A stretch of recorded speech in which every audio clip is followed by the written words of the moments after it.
تازه نوی او د خوشحالۍ خبر قیس احمد اخر هم د لیست نه ووت. دا چې د کوم لیست نه ووت ویډیو را سره تر پایه وګورئ، په خپله به پوه شئ. ګرانو زړه ته رانږدې مینهوالو السلام علیکم.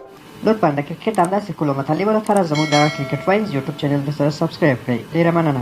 قیس احمد چې 19 کاله عمر لري، لیګ بریک توپ اچوونکی دی چې که څه هم د افغانستان لپاره یوازې یو ټیسټ لوبه ترسره کړې ده، خو هغه په 19 کلنو سیالیو، کورنیو سیالیو او همداراز په تجارتي سیالیو کې ډېر نوم پیدا کړی دی او اوس د نړۍ په سترو تجارتي لیګونو کې لوبیږي.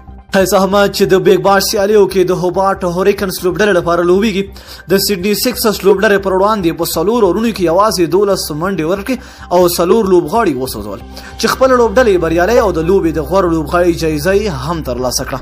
د معلوماتو تر مخه د افغانستان ورو توپ اچوونکی قیس احمد کورنۍ هغه ته کوژدنه کړې ده، په داسې حال کې چې قیس احمد اوس مهال په استرالیا کې د بیگ باش سیالیو کې لوبیږي.